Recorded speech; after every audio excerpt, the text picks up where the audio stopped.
विभिन्न अंचल शिवरात्रि पालन करा बेले 500 वर्ष तलर बाबा बक्रेश्वर मंदिर रे धूमधाम रे शिवरात्रि पालन करा एही मंदिर बालेश्वर जिला खैरा ब्लॉक अधीन टीपीसीगड़िया ग्राम रे कांसबांस नदी कूल अवस्थित। एही मंदिर बहु पुरातन और प्रसिद्ध मंदिर होइथिबारु एठाकु विभिन्न अंचलरू लक्षाधिक भक्तंक समागम होइथाय।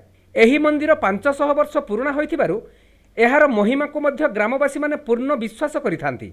भक्त माने बाबा बक्रेश्वर को जहाँ मानसिक करी डाकंती तांकर मानसिक पूरण होइथाय बोली पूर्वरु बहु नजीर रहिछि। प्रथमे बाबा बक्रेश्वर नाम रे एही शिवलिंग गछ तले पूजा पाउथुवा बेले एबे एहार मंदिर निर्माण करा जाइछि।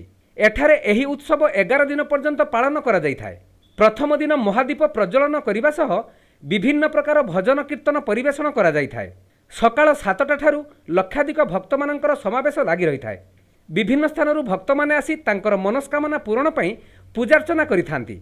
एठारे 11 दिन धरी यज्ञ और भजन कीर्तन सहित धार्मिक संगठन और विभिन्न सांस्कृतिक कार्यक्रम विभिन्न संस्था द्वारा करा जाइथाय। बक्रेश्वर उन्नयन कमिटीर सदस्य और खैरा थाना पुलिस भक्त मानकु सुरक्षा देवा सहित साहाय्य करिथांती और विभिन्न स्वेच्छासेवी संगठन द्वारा भक्त मानकर सेवा मध्य करा जाइथाय। समस्तଙ୍କର आशा ଏଠି ବାବା ସମସ୍ତଙ୍କର ମନସ୍କାମନା ପୂର୍ଣ୍ଣ କରନ୍ତି। ଭକ୍ତମାନଙ୍କର ସମାଗମ ହେଇଛି। ପ୍ରାୟ 10,000 ଭକ୍ତ ଏଠାରେ ଉପସ୍ଥିତ ଅଛନ୍ତି। ବହୁତ ପ୍ରତିଷ୍ଠିତ ଠାକୁର, ତାଙ୍କ ପାଖରେ ବହୁତ ମାନସିକ ପୂରଣ ମଧ୍ୟ ହୁଏ। ମୁଁ ବି ଠାକୁରଙ୍କ ପାଖରେ ମାନସିକ କରିଥିଲି। ଏଠି ବହୁତ ଆସନ୍ତି, ଯେଉଁ ଜନସଂଖ୍ୟା ଲୋକମାନେ ଆସନ୍ତି ଏମାନେ ମଧ୍ୟ ମାନସିକ କରିଥାନ୍ତି। ଜାଗର ଏଠି ବଡ଼ ପର୍ବ, ଏଠି ସବୁ ମନସ୍କାମନା ପୂରଣ ହୁଏ ଠାକୁରଙ୍କର। ଜାଗରରେ ଦୀପ ଜାଳନ୍ତି।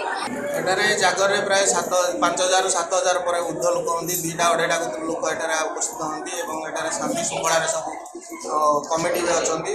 ଭଲ ଭାବରେ ଶାନ୍ତି ଶୃଙ୍ଖଳାରେ ହୁଏ। ରାତିରେ ଦୀପ ବେଳେ ବି 3-4 ହଜାର ଲୋକ ଉର୍ଦ୍ଧ୍ୱ ଆସନ୍ତି। ଏଠାରେ ଭଲ ଭାବରେ ଏଠି ସମ୍ପନ୍ନ ହୁଏ। एठाकु बहु दूरदूरांतरू व्यवसायी माने आसीथांती। बाबा बक्रेश्वर पीठ पर्यटन स्थलीर मान्यता पाइथिले मध्य एही स्थान रे कौनसी विकासर छाप देखिबाकु मिली नाही।